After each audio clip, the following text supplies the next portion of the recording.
What is going on? It's Alex coming back at you with another video, and today we are going to be doing another 3-round mock draft with trades. Just like the NFL draft, I'm going to split this up into 2 different days, where round 1 is going to be on day 1 and rounds 2 and 3 are going to be on day number 2. So stay tuned for the continuation of that. This is going to be solely focused on the first round. If you are new, feel free to like, comment, and subscribe. You know how to use YouTube. Below my face is my board. Below that are all the great ways to get involved in the community, as well as take advantage of our 2 sponsors of the show, Olipop as well as UnderDog Fantasy. Use those codes, save some money, make some money, or just have fun. Let's get right into this, though. Starting out with the number 1 overall pick, it's pretty obvious Chicago's going to go Caleb Williams at this point. Technically, Justin Fields is like their third in betting odds to be able to keep Justin Fields, I believe, plus 225 as of March 5th. But I'm still going to trade him away. Now, there might have been a calming of the seas, so to speak, on the trading waters in terms of his overall trade value. Now, I'm going to test out this theory for today's video. And, next week, if we see a shift, then obviously we can address it then. But I'm still going to send him to Pittsburgh. Like Atlanta, literally all signs are pointing towards Kirk. Kirk is literally going and looking at, he's looking at real estate in Atlanta. And, all my insiders that I know who's covered the Falcons, they say that their people are saying it's Kirk.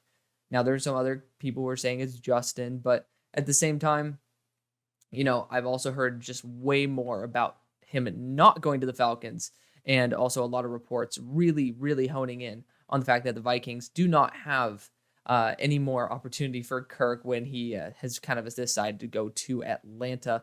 A team I really wish I could factor more into this is the Broncos. I mean, also the Saints. I mean, hell, even the Seahawks would be not too shabby of a team with 2 third-round picks. Like, I do think there should be some more teams that are in the mix for the QB, but right now it just feels so focused on the Pittsburgh Steelers. And yeah, I'm a Pittsburgh Steelers fan, but I also want to test out the theory of what if Justin doesn't garner a second-round pick? What if he garners a third this year?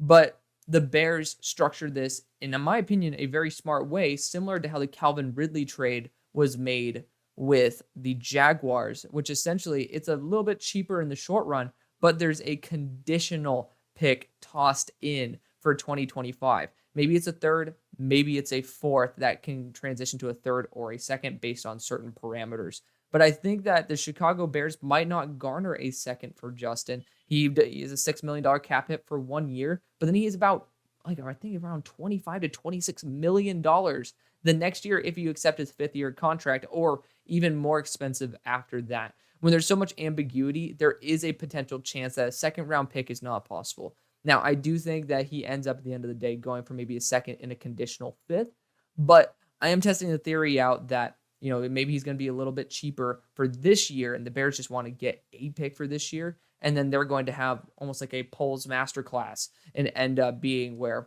the Steelers might sign him to that 5th-year contract and make it a second, or sign him to a full-term deal and get to a first. That is highly up to history to decide, but I do think that this is a smart move for both sides. The Bears need more draft capital this year. I wish it were second, and it usually is. But this also is more of a franchise-building move for Chicago. You're garnering up a ton of draft capital for the next year as well, which now you have the flexibility to use future capital to move up as well. Because now you have 2 third-round picks. And personally, I think the needs that the Bears have actually could be easily addressed in the 3rd round. So that's my long-winded way of saying we are not going to be sending a second-round pick for Justin Fields, but a third, and then again, a conditional third, conditional fourth, and you can do that negotiating on your own. At pick number 2, the Washington Commanders apparently are really into Drake Maye. That's the exact quote, really into Drake Maye. Also, there is a sick image of him in a commies uniform, in a Commanders uniform that looks incredible, and I kind of want to test it out on a thumbnail sometime. So, I mean, jokes aside, obviously I'm not going to be taking a player just for a thumbnail because that's some BS. But I do think Drake Maye is the option for the Commanders here at 2.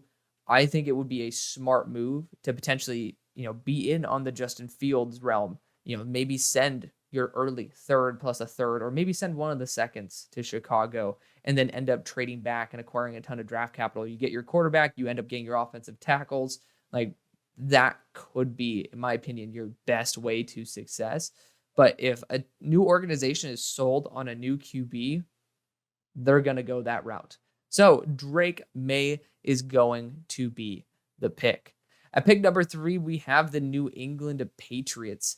And the easy option is to go Jayden Daniels. And I think that is something that certainly could be on the board. They did talk about wanting to go after a quarterback. But I also think that it would be smart to potentially trade up to the end of the first, maybe where the Lions are picking, and end up getting a Bo Nix or Michael Penix, while being able to either trade back and get good tackle and draft capital, or being able to go after Marvin Harrison Jr. right here. But I do think this is a position where I want to test out a trade, because I do know some teams are starting to get a little bit desperate, a little bit aggressive. And you can technically see that apparently New York is getting a little grouchy with their situation right now, their current situation at quarterback. It looks like there's some buyer's remorse there. And we kind of all knew there should be. But there's a couple teams that are kind of desperate for quarterback. Technically 3, right? You have the Raiders, who I think the Raiders have enough needs to where I feel a little uncomfortable being in the Raiders position right now. Like, I think the Raiders are in a great spot actually to trade back and do similar to what the Patriots are doing. End of the first round, 5th-year option on Nix or Penix. Like, I think that's a very smart move for this franchise, because it also offers a new mold of quarterback. Because I love pairing AP up with Jayden. That's a dream. But it's so expensive. It's so expensive to move up there for a team that has so many holes on its roster. Now, the Vikings also have a lot of holes, but luckily there is actually quite a few ways to free up some extra cap in order to get you all the other positions that you are kind of needing. And apparently they've been in talks with the New England Patriots. I think it is certainly likely that a deal can get done here, but I don't know if the Patriots are willing to pass on Marvin Harrison Jr. I think it's smart, but I just don't know of any team, because I just can't see the Vikings being overly excited about Jayden Daniels versus Drake Maye. I think Drake Maye is the guy that they're waiting for. And I don't think the Broncos are the right draft capital. And I don't think the Raiders are really in striking position for pick 3. So I think the Patriots are going to try to trade back, and they're going to be out of luck. I don't think that they're going to be in the right position to garner somebody willing to move up to their spot. So we're actually going to draft Marvin Harrison Jr. to the Patriots. We will end up being most likely making a move for a quarterback at the end of the first or in the second. But essentially, this team's lacked a number 1 wide receiver for a very long time. It's about damn time. And Marvin Harrison Jr. is pretty much can't miss prospect as you can get. And if you have proven track record of not being able to draft wide receivers, maybe it's a good idea to take a lot of the risk out of trying to find a good value at wide receiver. So get the best guy there at pick 3. At pick 4 for the Arizona Cardinals, Joe Alt is going to be the guy who I'm looking at heavily. But with, again, you got the quarterbacks on the board, it is possible to see a move up into this zone. But I am looking at quite a few teams that would be interested in Joe Alt as a tackle. He did only put up 27 reps on the bench press. I do think trading back is, it is likely that you could be in the market for a trade back. Malik Neighbors also does feel like a very viable option for Arizona. I would just say with the amount of picks that you have 27 and 35, you could be in position to get an Xavier Legette, maybe even with a move back from 35, or an Xavier Worthy if you're wanting to replace Hollywood Brown. You don't need to necessarily spend this pick on Malik Neighbors, but I do think the first pick is offense. And, Joe Alt just feels like a guy coming off a really hot combine. The only issue was that bench press. He had unbelievable testing numbers. It's like 3-cone was off the charts, shuttled off the charts. Like, genuinely one of the most athletic tackles that we've seen. And left tackle's no joke. DJ Humphries going to be gone. And then you got Paris Johnson there. I just don't know, again, if this is the right spot, because every time these picks go down, this is about 400 points, so to speak. This is about a second-round pick that you get back every single time that you're pretty much waiting in terms of value. So I'm actually going to predict that the Cardinals would be on the phones trying to get back, but I don't think anybody is ringing to pay the price to get up to this spot. So Joe Alt is going to be the pick. Yes, it's a little bit unique to not see a quarterback at 3 or 4, but that's going to change at pick number 5. I think the Chargers would be bright to go after Malik Neighbors, but I just don't see Harbaugh as a guy to glorify the style of receiver that Malik Nabers is, especially with all the reports that this pick is for sale. I think he's very comfortable with the fact that you very well might be able to trade out with a team that is excited to move up for their star quarterback. I mean, some teams might be even in the mood to trade up for Malik Nabers. I think the Bears, I mean, I know they need all the draft capital in the world. I wish it were not this way, but I think the Bears could be in a striking range of moving up to 5.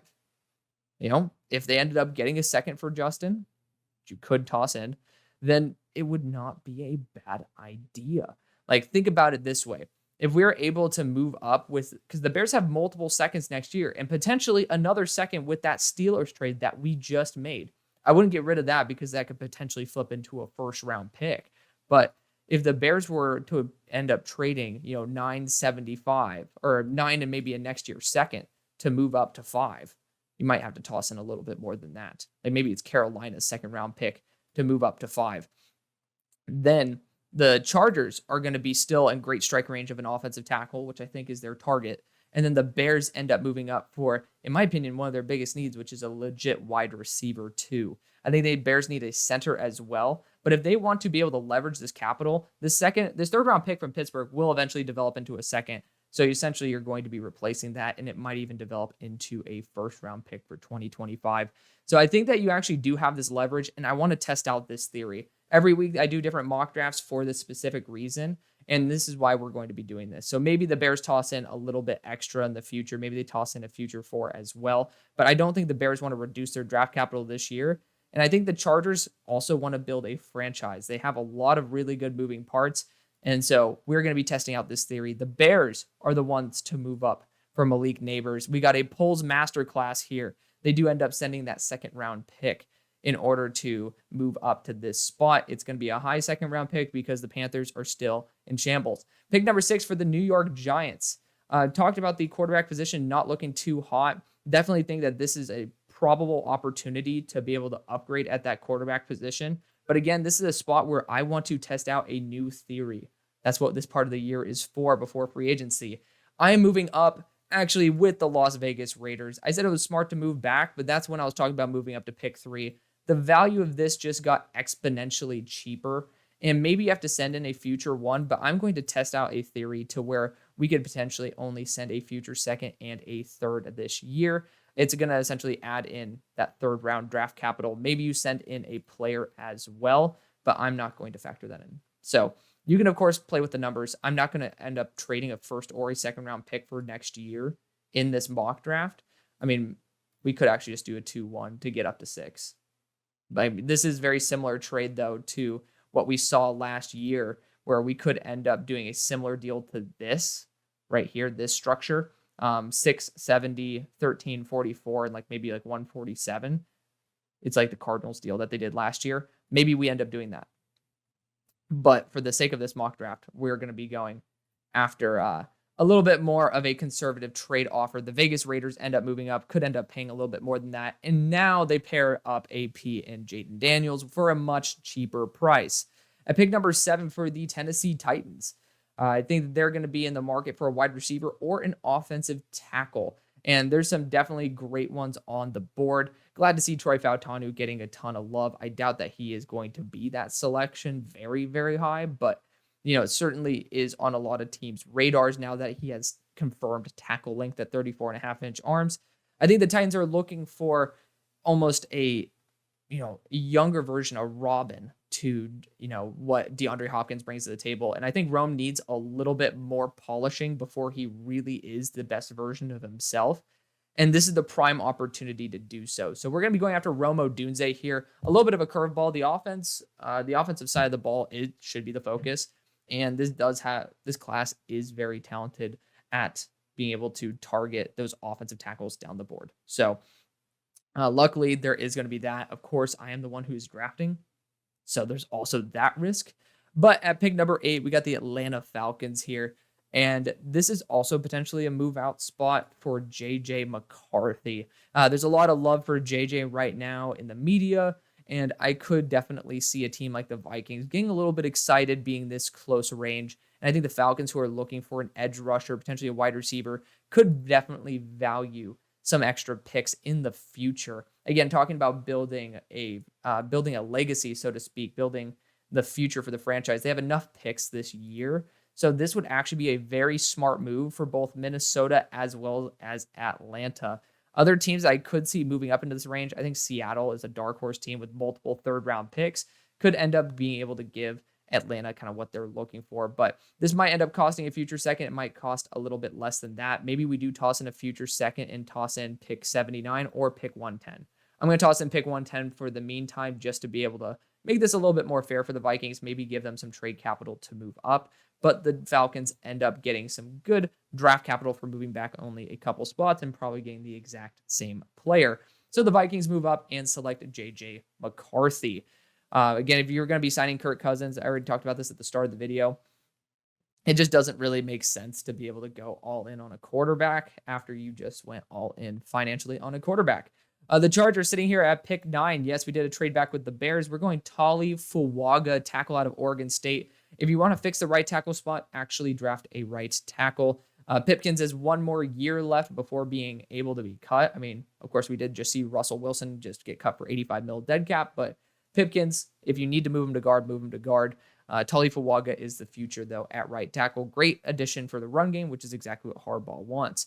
New York Jets sitting here at pick 10. It's another spot where I think they could be in the mood to move out. Wide receiver with Brian Thomas was a pick I made this week, but I am actually going to go back to the tackle route.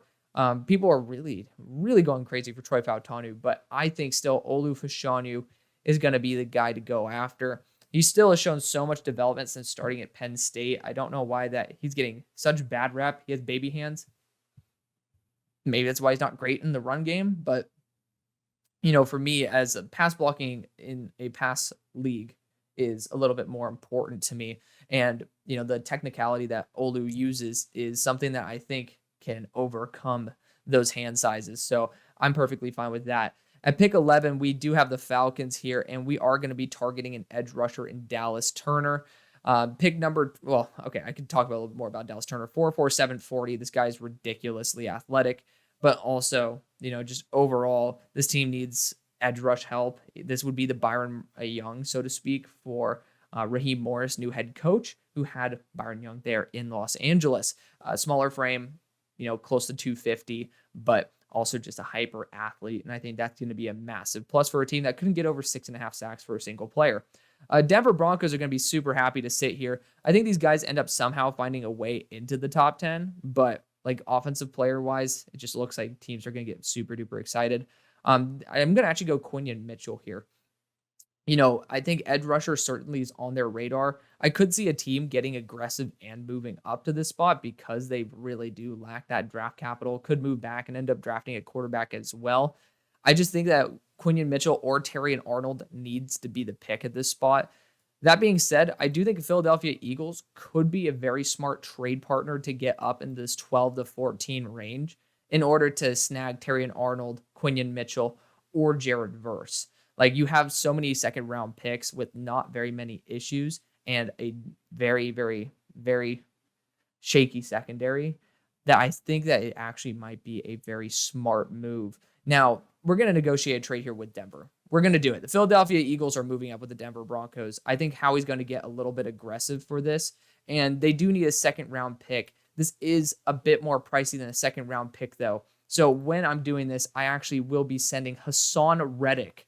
I don't know why they have incorrect rosters on here because Derek Barnett is not on that team. But Hassan Reddick is also going to be going to the Denver Broncos. Maybe we end up fleecing a pick 146 or a pick 122. I don't think it matters that much in the grand scheme of things. But essentially, the Broncos are looking to upgrade their edge rushing crew. They need a quarterback desperately. And so, you get one more year of Hassan. Maybe the Eagles can soak up some cap in order to get that 122.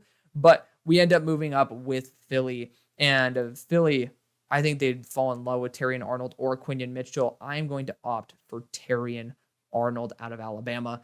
CEO mentality. The dude's just an unbelievable cerebral mind. Definitely worth giving the nod. At pick number 13, we have the New York Giants. And While moving back, they ended up acquiring a good amount of draft capital, and they're going to use this pick on Brian Thomas Jr., 6'3", 209, 4.34 speed wide receiver out of LSU. They've been looking for a boundary wide receiver who could be a true number one for a very long time, and now they're getting their wish. At pick 14 for the New Orleans Saints, there are some very, very talented players here. Marshawn Lattimore could be on the chopping block. Quinion Mitchell could be a great player to replace him with. Now, I'm not going to project that in this mock draft specifically, but I also know that there's a team right here in the Indianapolis Colts that would be very excited for Brock Bowers or Quinion Mitchell. And I think there's a team that might be a little bit more aggressive, so to speak, in moving up to pick number 14 because they don't want to see Quinion Mitchell play them. I think they'd rather see Brock Bowers be on the other side, which, I mean, that's very debatable, but essentially you don't want to be able to allow your in-division rival to be able to choose who you're going to be being able to face up against. Now, the reason why I'm actually moving up with Jacksonville as well, I think if you're sitting here at 15 and you're the Colts, and let's just say the Bengals move up. I'm moving back, by the way. So let's just say the Bengals move up for Brock Bowers. You know, you're going to have Quinion Mitchell here. That's going to be by far the best choice. Even if you have another option like a Jared Verse that you're very excited about, you know that the Jaguars just released Darius Williams. So you're either going to have to play against him or play with him. And I think they would choose the play with option. So the Saints are going to be acquiring pick number 96 in this trade. It was pick 120 to move from 17 to 15 last year. I think this is actually almost identical in terms of the trade value. So Jaguars end up moving up over the Colts and saying, you know what, even though we're arming you with Brock Bowers, we're not going to allow you to disarm us of Quinion Mitchell. At pick 15, the Colts then easily rush to the podium to draft Brock Bowers, a supreme super weapon that just falls because of positional value. At pick 16 for the Seattle Seahawks, I think this would be a great opportunity to trade back, but I think this team is going to get a little too excited about getting Troy Fautanu here. They can play him on the interior, but also with all the injury issues that they've been having with their right tackle, Abe Lucas, it feels almost like it's written in stone that this team is going to be trying to heavily target someone who has that versatility. So Troy Fautanu is going to be the choice. Byron Murphy is an excellent selection as well, but being under 300 pounds, that also might drop him a little bit. And this team certainly should be looking for both offensive line as well as defensive interior. And plus, this is a good defensive interior class. The New Orleans Saints now are sitting at pick 17. I think that it would be smart to go after one of the tackles, but I just don't sense that the Saints are a team to target a tackle at this point. We got that extra third round pick thanks to Jacksonville, and so we're going to be potentially using that on maybe one of those developmental tackles. But for right now, we are going to be going after Byron Murphy II out of Texas. That's a perfect 1-2 punch there with, you know, a supremely sized player in Brian Breezy, who I believe is about 6'5", and now you have your 6-foot gap penetrator. It's a very nice 1-2 combo. This defensive interior needs a lot of help, and this is a great player who's 20 years old, who has unbelievable get off. I'm a big fan of Byron Murphy to the squad. At pick number 18, we got the Cincinnati Bengals. And I think this could be a trade back spot, but that right tackle spot is extremely shoddy. And I think that they're going to be looking to upgrade at that spot. J.C. Latham scares people because you're going to be replacing a Bama right tackle. Well, I guess Jonah was originally a left tackle, but a Bama tackle with a Bama tackle.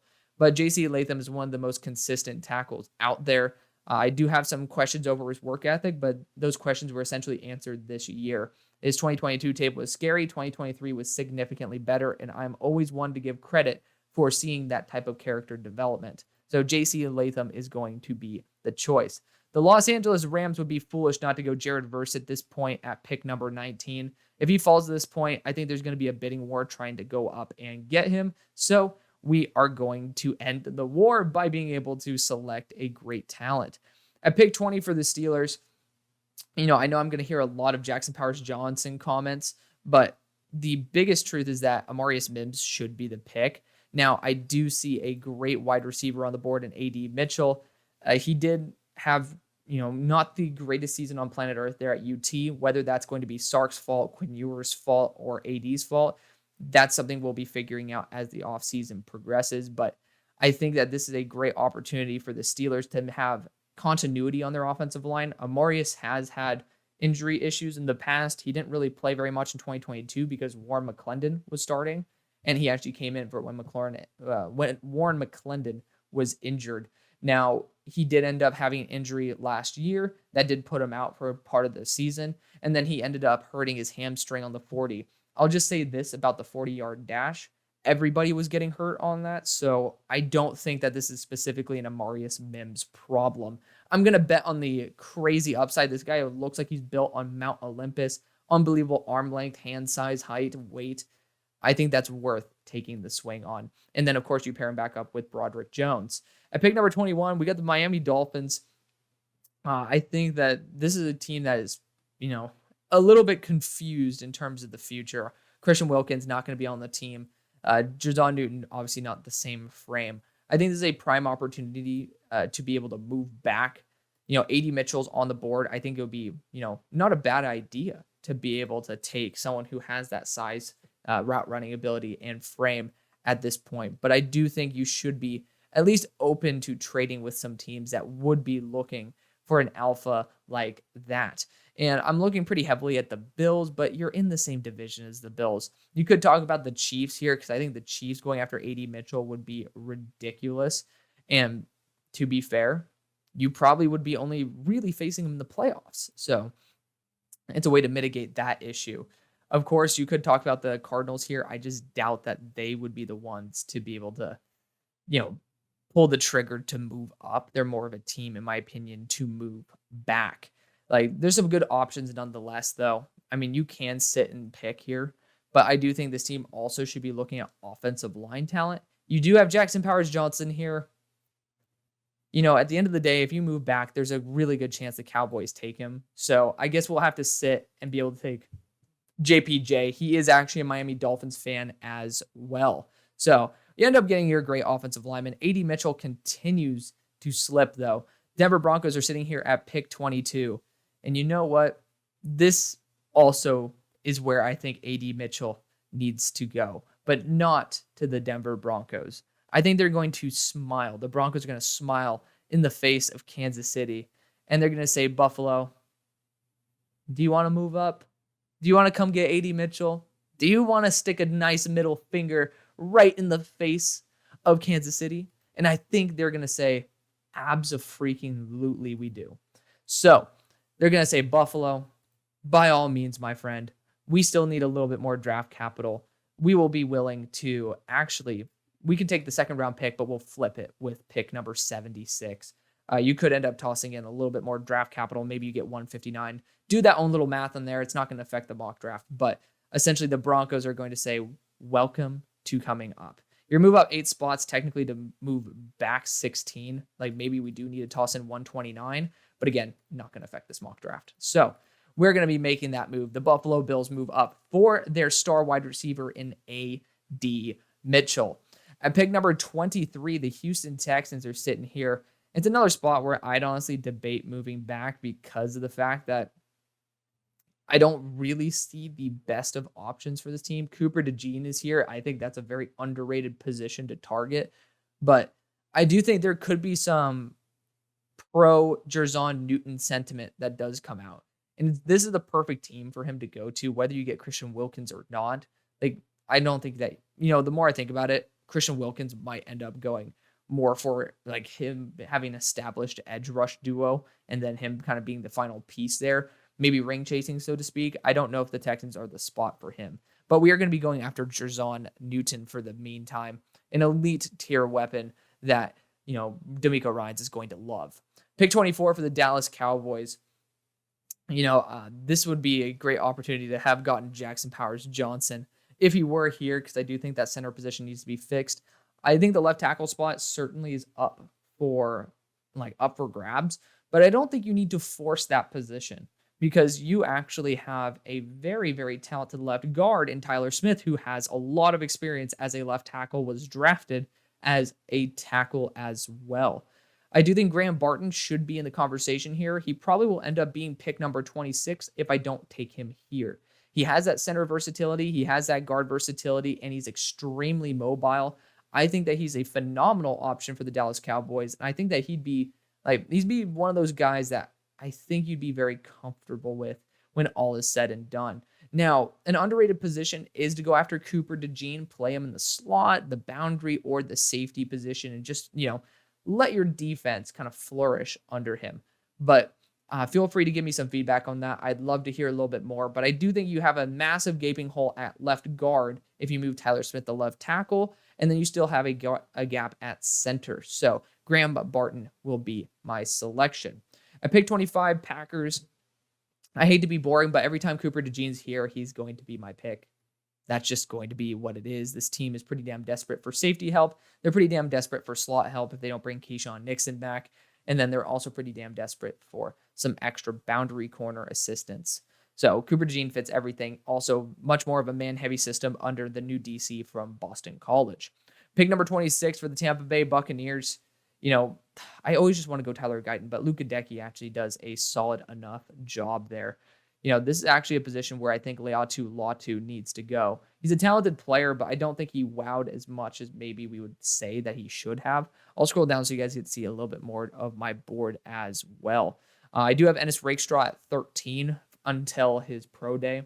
We'll talk about that when we start selecting him, but he had a pretty poor combine. I'm just going to wait on to see if his pro day numbers change that at all. But Leatu Latu is the easy selection for me. Had that neck injury where he had to medically retire there from Washington, but has come back and has done a very, very solid job. Limited arm length might scare the crap out of some people. Limited leg power as well versus a lot of blocks. That does concern me, and I think some teams actually might feel comfortable with him as a late first rather than as high as some people think he should go. At pick 27 for the Cardinals, Nate Wiggins feels like a very solid choice here. But I do think this is a great opportunity to trade back with a team trying to move up for a quarterback. And that team is the New England Patriots. Like they need a quarterback pretty desperately. But, this is actually, it's tougher than I expected at this spot. I could actually move back with Washington, who would be very excited to move up for Tyler Guyton, because I think there is a noticeable drop-off after this. And then regardless, you're going to have to deal with the Patriots are either moving up or not. I think that's actually a really smart move.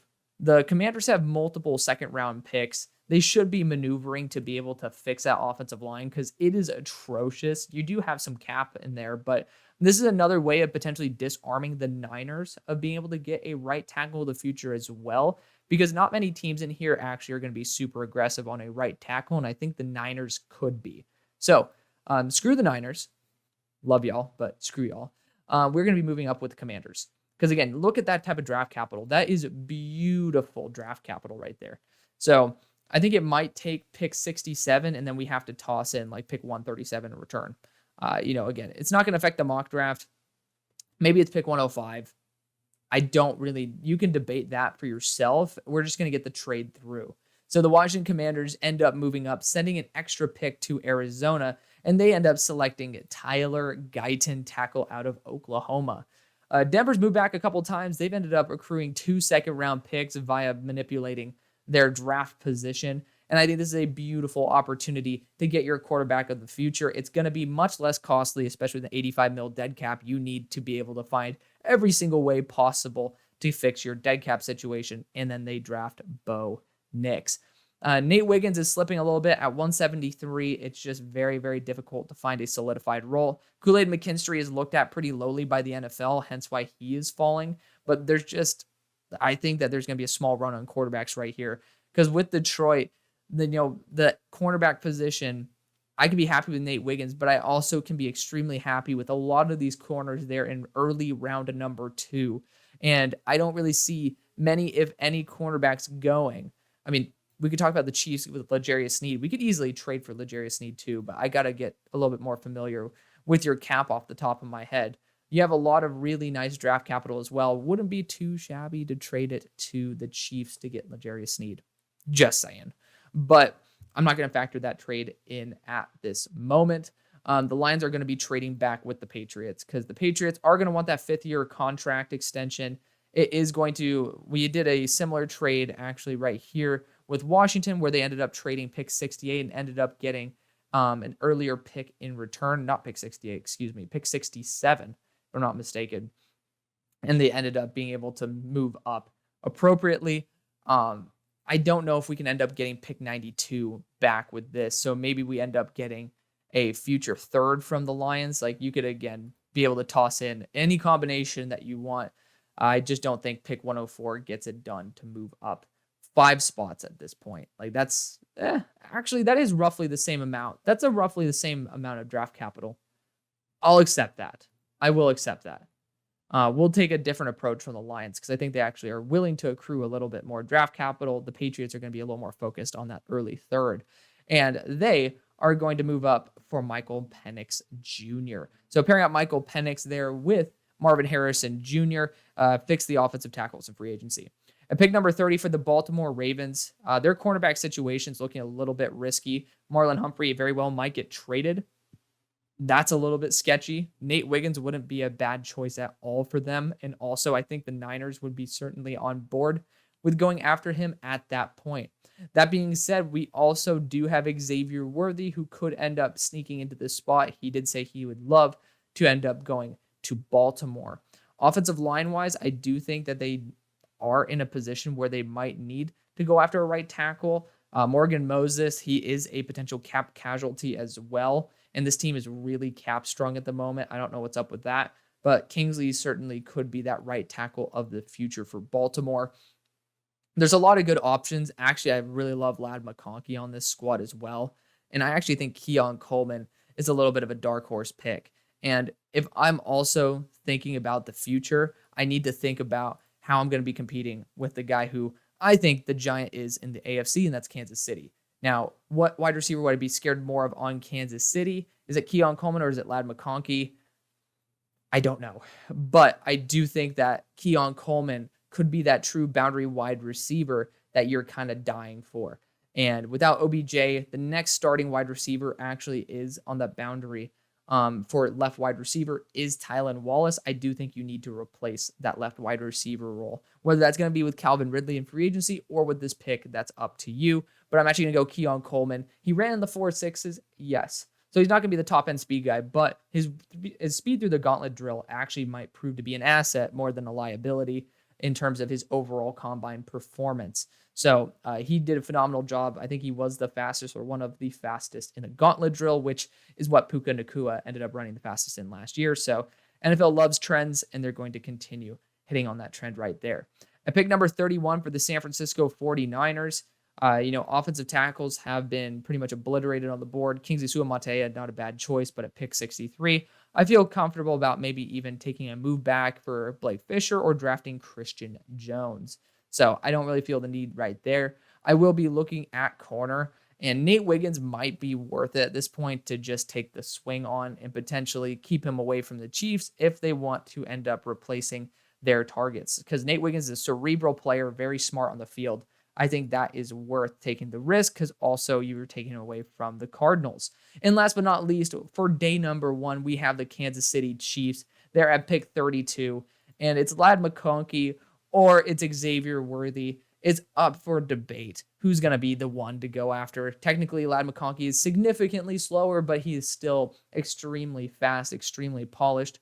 I think Xavier Worthy is an inferior product to Ladd McConkey because Ladd McConkey is just a better receiver in general. Better route runner, better after the catch, in my opinion.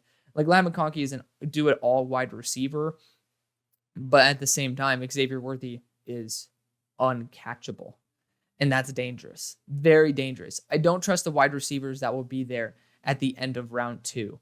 So being able to go after defensive interior at this point, it's not really worth it for me. So feel free to debate amongst yourselves. Xavier Worthy could end up being that 5th-year contract guy, but Ladd McConkey is also almost another 25 pounds heavier at 6 foot rather than 6'1". So he's actually a little bit shorter, a little bit more dense. And overall, people have even comped him to Antonio Brown. So that's kind of worth bringing on your squad, pairing him up with Rashee Rice. That is going to be the video. Thank you so much for watching, showing the love that you always do. I love y'all. See you on the far side. Peace.